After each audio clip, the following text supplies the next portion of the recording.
Toronto FC looking at U.S. men's national team striker Josh Sargent from Norwich City for $18 million was reported the initial offer, but it might even go higher than that. It's a lot of money for a striker, but when you look at some of the strikers that have come to MLS from the championship recently, he has a better track record than Emmanuel Latela that came last year for $22 million from the championship to join Atlanta United. Was a disappointing season with Atlanta United for Latela, but that could turn around potentially quickly with some of the moves that Atlanta United have made. TFC, they made sure to really emphasize it. Jason Hernandez in his press conference this week that they want to build the spine. And they've signed a guy like Walker Zimmerman at the back. They've signed a guy like Jordi Mihailovic in the middle, and you continue going up that spine. Well, Josh Sargent becomes the name that comes into the picture. A bit of a shock to see his name come up for TFC, but you can't help but draw the parallels to Josie Altidore back the day, Brendan. Yeah, absolutely. I mean, focus on building a spine and what worked in the past. They had Americans, through the middle, and they've gone that route again. I think that Walker Zimmerman has a lot to offer. I think that deal and bringing him in not as a designated player, it's great for them to balance the books and build maybe a more balanced team than they were even able to at the time when they were paying such a high price for Michael Bradley and Josie Altidore. It is a different game. I do think that Jordi Mihailovic has the opportunity to play himself into what looks like a bargain. I think that there's still a lot to come from him, and the ceiling that he can reach is still very high.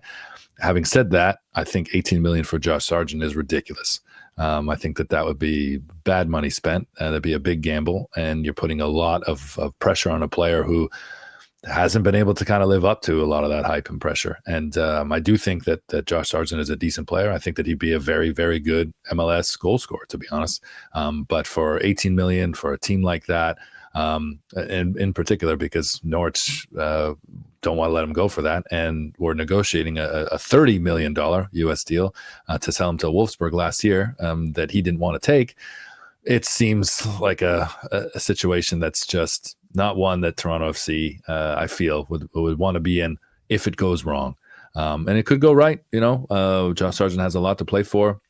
He's fallen down the pecking order in the U.S. men's national team. I don't think he's truly impressed Mauricio Pochettino. Playing in MLS in general is the best way to do that. Playing for a team that is motivated and driven and is doing the things to build a winner is where he wants to go. I can see why Toronto would be an appealing spot for him. Also, I can see why Toronto would be appealing in the sense that it's not the spotlight of LA. It's not the spotlight of Miami. He's not competing amongst those players and those superstars. There's a lot less pressure in the playing situation. But I do think in the city, there'd be a lot of pressure, and it doesn't seem to be a move that's truly excited people. And so much of that has to do with the money. And there's just a bad history of that in Toronto, right? So I think that's what gives me the bad feelings about it from the beginning. It's hard to separate the player from the money that we're talking about. But two other players that come to mind, just as we're talking about Josh Sargent and what he could bring as well, and the money that Toronto FC is clearly willing to spend. Could you bring in Kyle Larin in a World Cup year as he looks for minutes, not getting them in the Netherlands? I think that could be an intriguing signing, especially when you consider that he would still be a domestic player on a Canadian team in a way that he wouldn't necessarily on an American team. I don't know exactly what his status would be in the U.S., considering he did play there in the past with Orlando City. But the other name, if you're willing to spend, $8 million on Jordi Mihailovic, if you're willing to spend 18 plus million on Josh Sargent, why don't you just go out and buy Brian White? He scores goals. You could probably get him for slamming down the phone. Right idea, right profile, but not the White. That's one of those where it's just wrong team. If Brian White was playing at St. Louis City, then yes, I think you come in with 5-6 million, and they're like, ooh. I think the Whitecaps see Jason Hernandez calling, and Axel Schuster's just hitting that red button on the phone of think. All right, see you later, guys. You're gonna have to come at me with a lot of money. But no, I like the idea, because that's the thing with Josh Sargent that I think it's really the price tag. Because Josh Sargent itself, 25-year-old, domestic, he scored 10 plus goals multiple times in the championship, has peaked at 16, I think it was. And not on great teams either. That sort of stuff is all encouraging. I think he comes to MLS and he's easy a 10, 15 goal guy. But 18 million for that, it's a lot. It's and especially when he's coming to a team where there's not guarantees that he'll get the sort of service he'll need in MLS. Mihailovic is one for sure, but will there be enough beyond Mihailovic? At the same time, I do like some of the business TFC has done to build a spine, like you mentioned. Zimmerman, Cifuentes, I think is one is forgotten. Huge, hopefully they can get him long term, because I think Cifuentes, Zimmerman, Mihailovic, that's a spine that you can go toe to toe with a lot of MLS teams with, especially if you can add another good 6. I know Azorio will probably play there for now. I don't know if that's his, what sort of long term production he's going to give you there.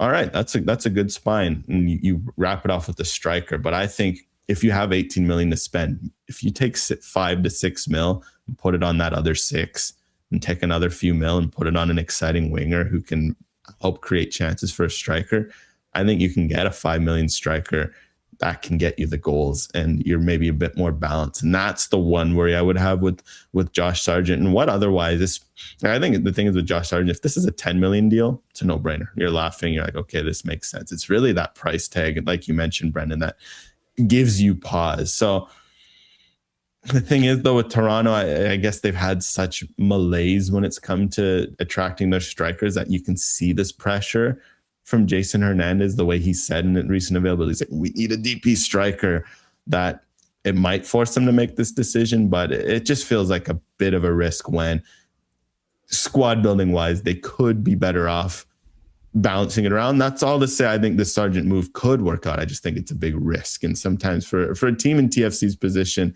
big risks can either pay off in a big way, but they can also fall flat.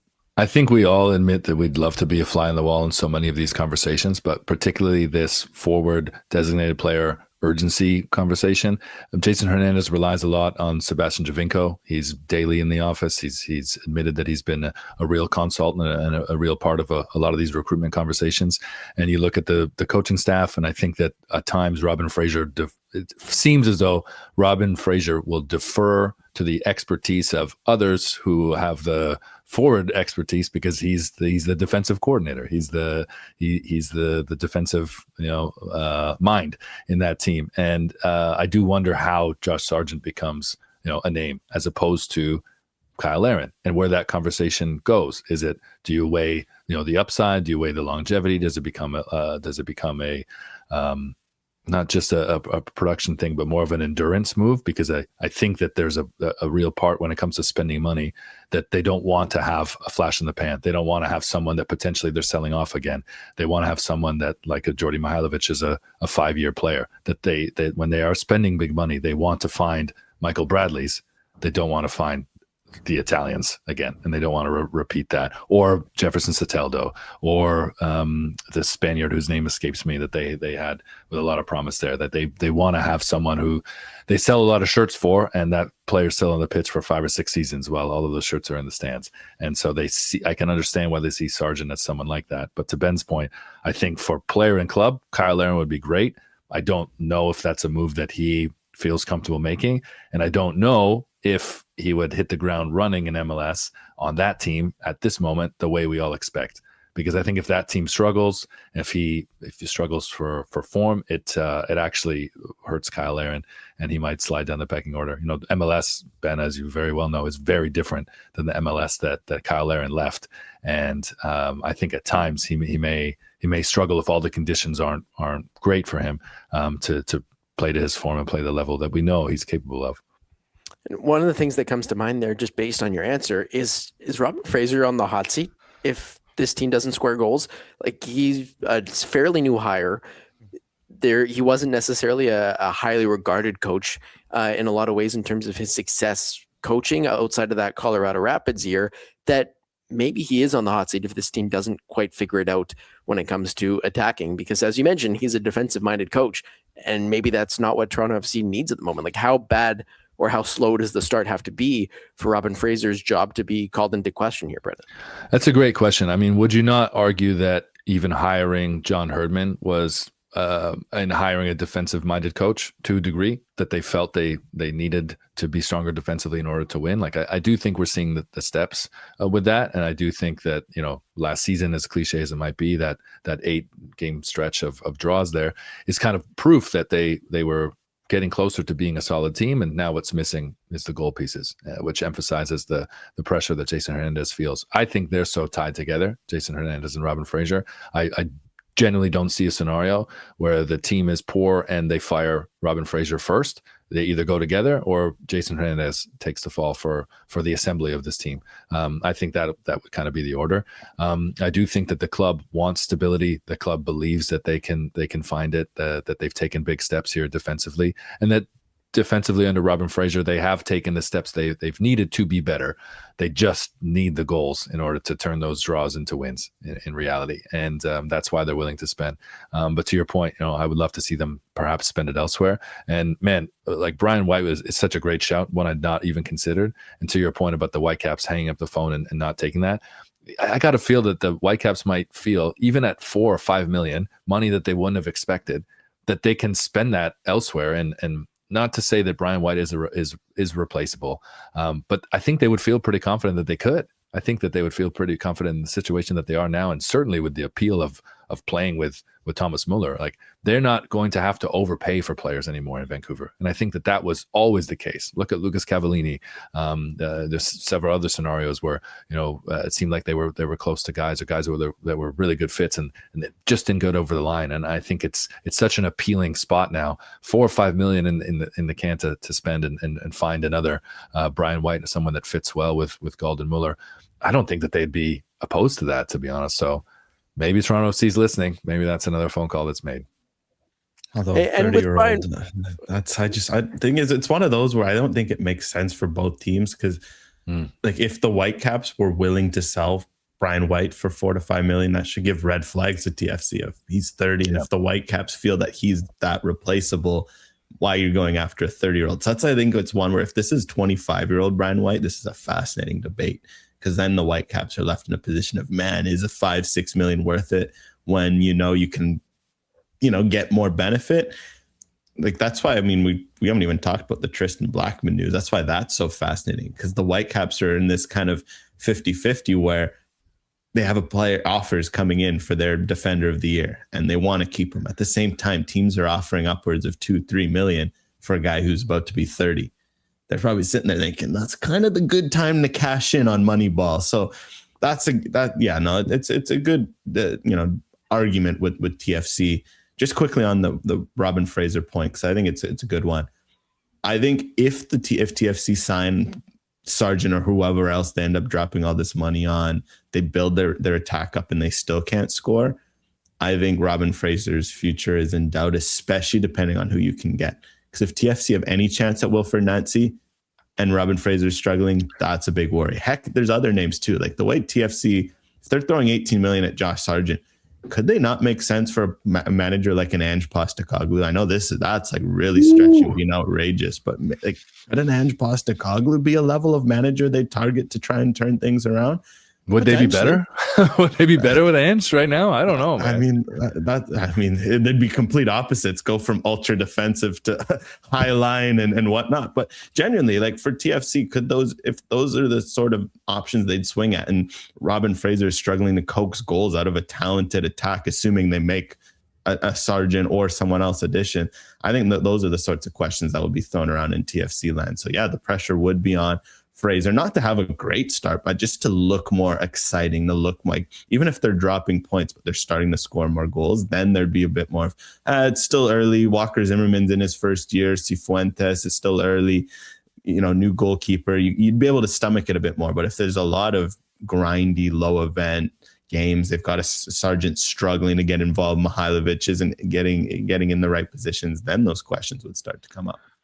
Ben, Wilfred Nancy is such a great shout. I'm sure that you agree with this, but you both may think that he's probably someone that's going to want to take some time. So if I was Keith Pelly, I would give his representatives a call and promise them some beautiful golf vacation, somewhere where Keith Pelly is very well connected, somewhere off the beaten path, like the Algarve. And I would just build a relationship with Wilfred Nancy, because I think we all know he's someone who really enjoyed his time in Canada. I think he's someone that, given the opportunity to come back to Major League Soccer, would want to be in maybe a different situation than he was in before. And in Columbus, it was, it's a smaller market. He strikes me as someone that would not take an LAFC and Inter Miami, even an Atlanta type of job. Toronto, though, is in the tier of those teams that I've mentioned. But it's a scenario I think that they could make very comfortable. However, it's not one that they're going to do now. Keith Pelly's not going to get rid of Fraser and Hernandez, and I think this happens if you get rid of both of those guys. But given the reality that Nancy's probably going to appreciate some time away and not jump right back into it, build that relationship. Because if things go south come the summer, you still have the opportunity to impress and make a big splash here mid-season, similar to how you did last year. That's definitely someone that you'd want to have in your good books and in your ear. And I think that would be the way to play that. But I don't think we're going to see Wilfred Nancy back in management before June anywhere.